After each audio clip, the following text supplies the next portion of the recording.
आज आपण बटाटा भाजीचा सर्वात सोपा प्रकार करणार आहोत। तर लहानांपासून मोठ्यांपर्यंत सगळ्यांनाच आवडणारा हा जिरा आलू करायला अजिबात वेळ लागत नाही आणि स्वयंपाक न करणारा व्यक्ती असेल तो सुद्धा हा सहज बनवू शकेल। करायला इतका सोपा आहे, खायला इतका चटपटीत लागतो की अगदी तुम्ही नुसता सुद्धा खाऊ शकता।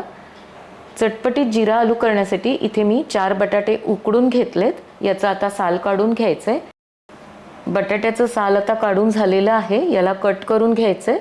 बटाट्याच्या फोडी करताना फार मोठ्या ठेवायच्या नाहीत, मध्यम आकाराच्याच फोडी करून घ्यायच्यात, म्हणजे त्याला मसाला व्यवस्थित लागतो आणि मग प्रत्येक घासाला बटाट्याची एखाद दुसरी फोड येते। तर अशा पद्धतीने मी इथे सगळे 4ही बटाटे कट करून घेतलेत। आता लगेच भाजी बनवून घेऊया।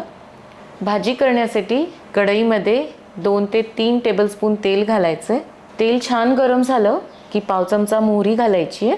तर या भाजीसाठी तशी मोहरी घातली नाही तरी चालते, पण आपल्याला मोहरी घालायची सवय असते त्यामुळे मी थोडीशीच मोहरी घातली आहे।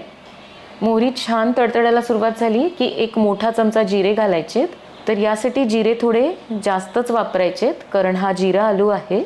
पाव चमचा हिंग घालूया, 8 ते 10 कढीपत्त्याची पानं, अर्धा चमचा हळद घालायची आहे आणि 1 चमचा मी लाल तिखट घातलंय।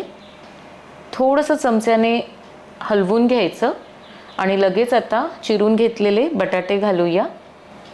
गॅसची फ्लेम कमी ठेवायची आणि हे बटाटे आता या मसाल्यासोबत थोडेसे मिक्स करून घ्यायचेत। 1.5 चमचा धणे जिरे पूड घातली आहे, अर्धा चमचा काळी मिरी पूड, अर्धा चमचा गरम मसाला, अर्धा चमचा आमचूर पावडर घालायची आहे, अर्धा चमचा साधं मीठ आणि अर्धा चमचा काळं मीठ घातलंय।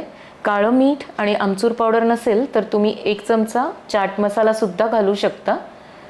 चाट मसाला किंवा आमचूर पावडर घातली म्हणजे हा जिरा आलू खायला एकदम चटपटीत मस्त लागतो। मी आधी सांगितल्याप्रमाणे अगदी तुम्ही नुसता सुद्धा खाऊ शकता।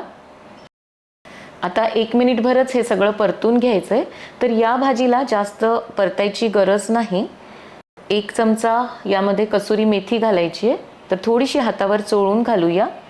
पुन्हा सगळं एकत्र करून घ्यायचंय आणि शेवटी भरपूर कोथिंबीर घालायची आहे। तर आपला झटपट होणारा चटपटीत जिरा आलू तयार आहे। रात्रीच तुम्ही बटाटे उकडून ठेवले आणि पराठा सुद्धा छान तूप लावून तयार करून घेतला तर सकाळी मुलांना डब्यात पटकन ही भाजी बनवून देता येते। माझ्या मुली हा जिरा आलू ब्रेडला लावून खातात, इतका त्यांना आवडतो की अगदी नुसता सुद्धा खायला तयार असतात। तर तुम्ही बनवता का आणि तुमच्या मुलांना आवडतो का कमेंटमध्ये जरूर कळवा। रेसिपी आवडली तर लाईक आणि शेअर पण अवश्य करा। चॅनलवर नवीन असाल तर सबस्क्राईब करायला विसरू नका। पुन्हा भेटूयात, तोपर्यंत मस्त खा आणि मस्त रहा।